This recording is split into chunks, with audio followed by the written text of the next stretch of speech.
Monsieur Gaynamek, bonjour, nous sommes aujourd'hui à Jérusalem. Quels sont vos objectifs pour 2008? 2008, c'est l'année des élections, donc je serai élu le maire de Jérusalem et donc Jérusalem sera confirmé dans son statut de la ville unique pour toutes les confessions, pour les musulmans, chrétiens, juifs, et c'est une ville de la paix, une ville indivisible. C'est à partir de la ville de Jérusalem qu'a un peu commencé le processus de la paix.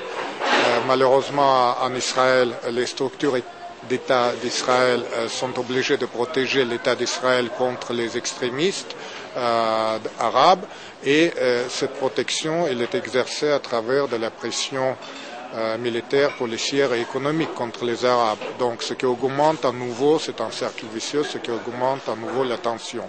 On va inviter aussi à développer économiquement et la ville de Jérusalem et Israël, les musulmans du monde entier. Ça créera des vrais rapports de coopération et c'est sur cette base des vrais rapports qu'on peut créer la paix et pas sur la base des accords tout à fait artificiels qui n'ont aucun contenu et qui sont promus par des gens qui ne représentent rien. En 2008, comme vous m'avez demandé, je pense que ça sera une année très importante pour la paix, d'abord en Israël et après dans le monde entier, parce que tous les problèmes du monde entier viennent des problèmes de tension entre les juifs et les musulmans. Je ne suis pas un politicien professionnel, donc j'ai ni la stratégie ni les tactiques, j'ai la réalité. Donc je parle en fonction de la réalité. Une question maintenant plus pratique. Vous êtes donc un candidat à la mairie de Jérusalem, une ville... Candidat, je suis le seul maire prochain de la ville de Jérusalem. Quels sont vos projets précis pour améliorer la vie quotidienne des gens qui habitent Jérusalem? On peut apporter les emplois, justement. Les gens, vous savez, je travaille surtout sur le plan international et je vois l'attitude des gens envers de Jérusalem. À la fois, j'étais très surpris de la volonté des gens, juifs et non juifs, de venir travailler ici, parce qu'il y en a tout ici en Israël. La grande lacune, c'est le sentiment d'insécurité et le sentiment d'abandon. Il n'y a pas des gens qui dirigent le pays, qui dirigent la communauté. Le pays est entre les mains de politiciens professionnels. Donc, on va apporter à la fois des programmes spéciaux pour la population de Jérusalem, religieux juifs, musulmans. Musulmans, c'est en créant le développement économique général des quartiers arabes, en demandant le soutien du monde musulman en général, ce qui créera des vraies relations économiques et d'intérêt. Vous y croyez vraiment? Vous y croyez vraiment? Bien sûr, mais bien sûr, et je sais que ça sera comme ça. Jusqu'à présent, tout ce que je dis, je le fais. Je parle toujours de quelque chose de concret. Pendant la guerre de Liban, je n'ai jamais dit que je veux remplacer l'État et je vais m'occuper des problèmes de la population civile. J'ai juste commencé à bâtir le lendemain de la guerre des tentes et d'apporter toute la structure pour les nourrir. Et j'ai dit que tous ceux qui ont dans le besoin peuvent venir. Il y avait 27 000 qui sont venus, mais je n'ai jamais dit que je vais bâtir quelque chose à la place de l'État. J'ai juste commencé à faire. Avant tout, Israël, c'est un pays pour les Juifs et créé par les Juifs.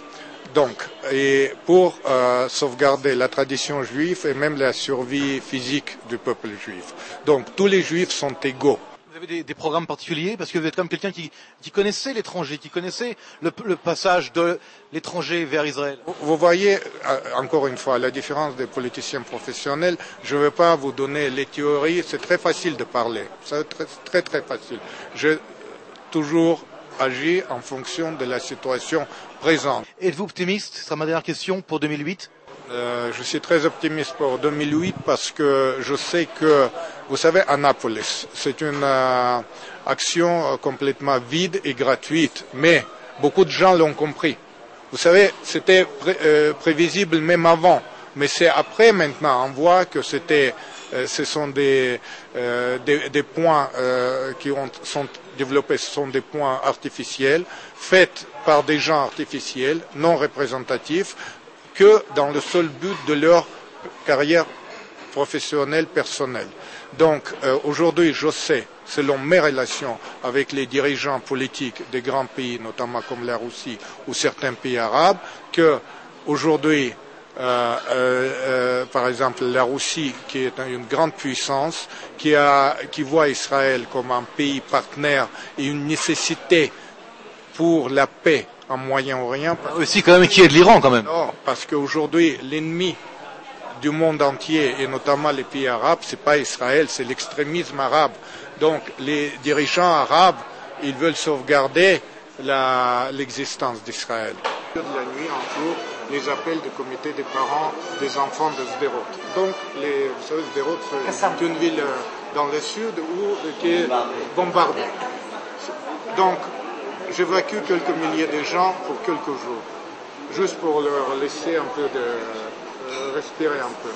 Et le Premier ministre il commence à me critiquer. Il dit que j'ai créé le sentiment d'insécurité aussi de non-patriotisme. Oui. Donc les citoyens doivent rester tous. Et il parle à la télé, il me critique à la télé. Donc c'est parfait pour moi. Ça me donne la possibilité de se mettre à son niveau, de lui répondre aussi à la télé. Je lui ai répondu que quand le chef d'État qui n'est pas capable de protéger la population civile commence à critiquer quelqu'un qui la protège, essaie de protéger, il doit fermer sa gueule. Monsieur Gaïdama, nous sommes une télévision sur Internet qui essaie d'améliorer l'image d'Israël dans le monde. Que pensez-vous de l'image d'Israël dans le monde et pour infolive.tv? Bon, bien sûr que l'image d'Israël dans le monde est très décevante parce que nous sommes dans le conflit, nous vivons dans le conflit permanent et le conflit permanent en soi, c'est jamais bon. Infolive.tv veut être la réponse à cela. Infolive.tv veut être cette télévision pour justement améliorer l'image d'Israël dans le monde. Bien, je félicite votre télévision pour ce merci. Merci beaucoup, Gaïdama. Je vous rappelle que vous êtes donc candidat, futur maire de Jérusalem selon vos paroles, mais avec un peu d'humour quand même, je voulais vous dire comme candidat parce que je ne peux pas être à votre place, vous permettez, et je vous souhaite bonne continuation et bonne chance. Bien, merci.